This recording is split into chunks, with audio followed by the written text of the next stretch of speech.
if you take the modern world, where people are trying to teach you how to come in and trade actively in stocks, well, I regard that as roughly equivalent to trying to induce a bunch of young people to start off on heroin. It is really stupid. And when you're over, then there are people on the TV, another wonderful place, and they say, I have this book that will teach you how to make 300% a year. And all you have to do is pay for shipping, and I will mail it to you. 찰리 멍거는 말합니다. 누군가는 매일 이렇게 당신을 속이고 있습니다. 찰리 멍거의 투자 인생 철학을 들어봅니다. How likely is it that a person who had suddenly found a way to make 300% a year would be trying to sell books on the internet to you? And it's ridiculous. And yet, I've described modern commerce. And the people who do this all day think they're useful citizens. The advertising agents that invent the lingo. And so in insurance, they say, the two people who shifted from Geico to the Glotz Insurance Company saved $400 each. What they don't tell you is there are only two such people in the whole United States, and they were both nuts. But they mislead you on purpose. And I get tired of it. And I don't think it's right that we deliberately mislead people as much as we do. Let me tell you another story that I think is an interesting one about the modern life. But this goes back to a different time. And this man has this wonderful horse. And it's just a marvelous horse. It's got an easy gait and good looking and everything. It just works wonderfully. But also occasionally just gets so he's dangerous and vicious and causes enormous damage and trouble and breaks arms and legs for his rider and so on. And he goes to the vet and says, what can I do about this horse? And the vet says, that's a very easy problem and I'm glad to help you. He says, what should I do? And the man says, the next time your horse is behaving well, sell it.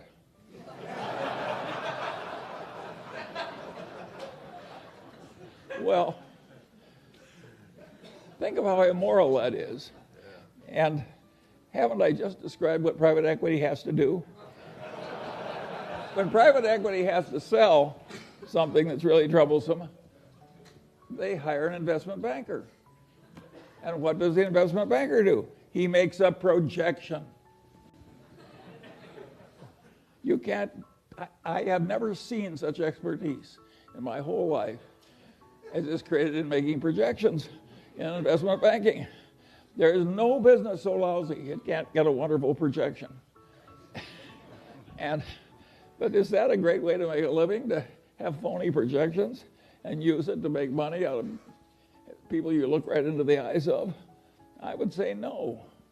And by and large, Warren and I, we never tried to make money out of stupidity of our dumb buyers.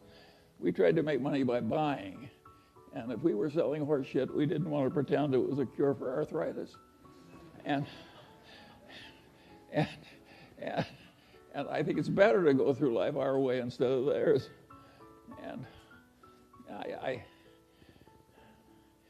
I think it's always been this way. I think there's always been chicanery. Think of the carnivals, the carny operator.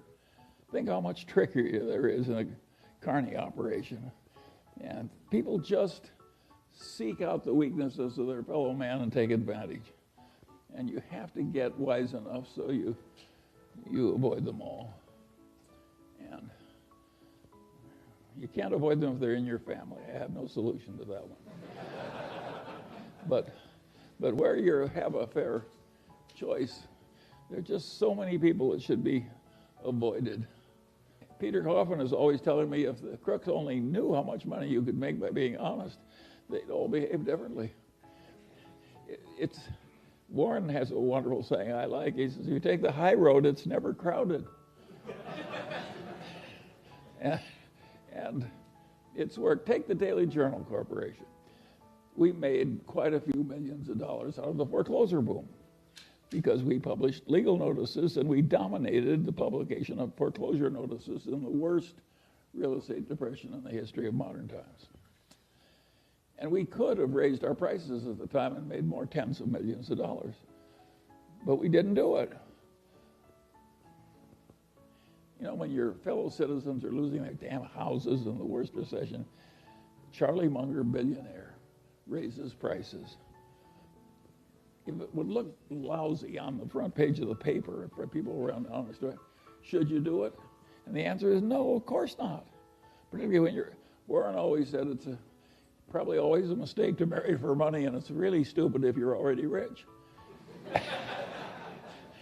and it's really stupid when you're already rich to get a reputation of being a total no-goodnik.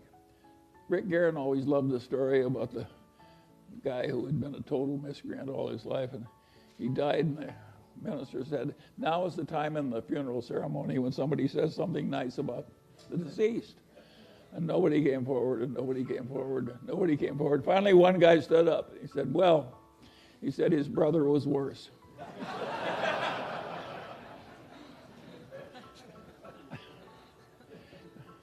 Well, you can laugh, but there are people like that.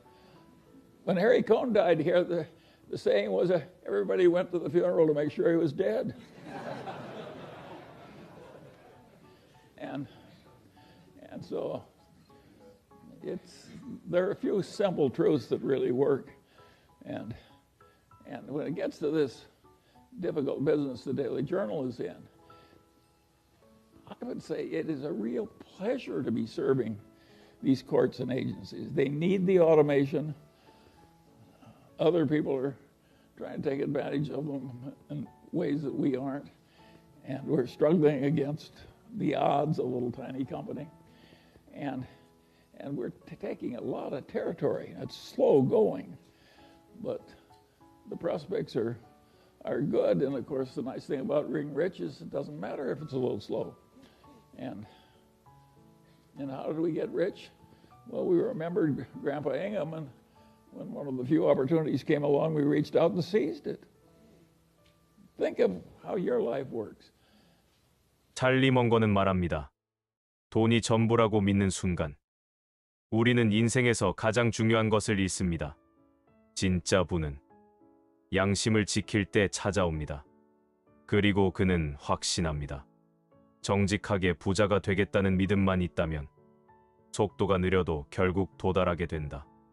당신의 투자 인생은 어디로 가고 있나요? 빠르게 부자가 되고 싶다는 조급함에 과장된 광고나 유혹에 흔들린 적은 없었나요? 이 영상이 마음에 와닿았다면 댓글로 선언해주세요. 나는 정직하게 부자가 되겠다. 그 긍정의 한 문장이 당신의 삶을 바꾸고 미래를 성공으로 이끄는 씨앗이 됩니다. 당신은 슬기로운 부자 생활과 함께 부자의 길을 걷고 있습니다. 지혜는 나눌수록 커지고 통찰은 연결될수록 빛납니다. 구독과 좋아요는 단지 클릭이 아닙니다. 더 나은 세상을 향한 연결입니다.